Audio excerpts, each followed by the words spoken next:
Okay, so imagine you just finished a 2-hour interview. You got the recording and you got the transcript. And now you're looking at 60 pages and thinking, what do I actually do with all of this? Now, a lot of transcription tools are really good at getting you to this point. They'll transcribe it, maybe they'll give you a summary. Maybe you can even chat with the recording, and that's useful. But today I want to show you the tool that takes it that step further. Because with HappyScribe, the transcript isn't really the end product. It's where the workflow starts, and I'm going to show you exactly what I mean. So let's just say I finished recording an interview. I can bring that recording straight into HappyScribe.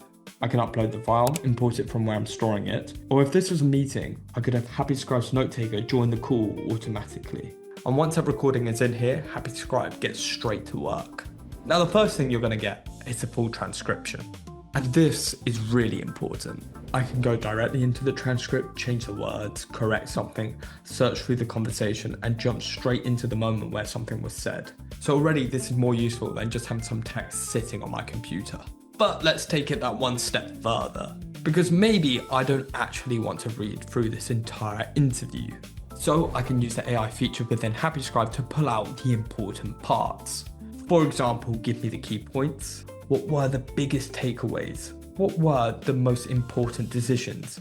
What are the action items? And suddenly that 2-hour conversation is something I can understand within a couple of minutes. But here's where I think things get really interesting. I can actually create from the conversation. So let's say this was a customer interview. I can take what we've discussed and turn it into a case study, or a brief, or a blog post, or even social content. I'm not having to copy 60 pages into another AI tool because the context is already there.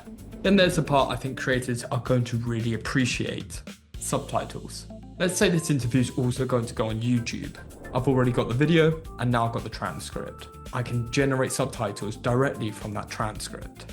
You can edit the timing, change the way they look, and export them as SRT or VTT, or I can burn them directly within the video. And if I'm making content for international audiences, I can translate those subtitles into another language. And I'm still working on that same original version. Now there's another feature I want to show you, because once you've got enough conversations inside HappyScribe, you can start asking questions across them. Let's say I've interviewed 5 different customers about the same product. Instead of opening 5 transcripts, I can search across my recordings. Because you're not just storing conversations anymore, you're building a searchable library of everything you've talked about. And there's another little feature that becomes surprisingly useful when you're working at scale: glossaries. Because if you're constantly interviewing people from the same company or working with technical terminology, you can actually teach HappyScribe the names and terms of things you want recognized. So instead of correcting the same company name over and over again, you just teach it once and that knowledge carries through all your recordings.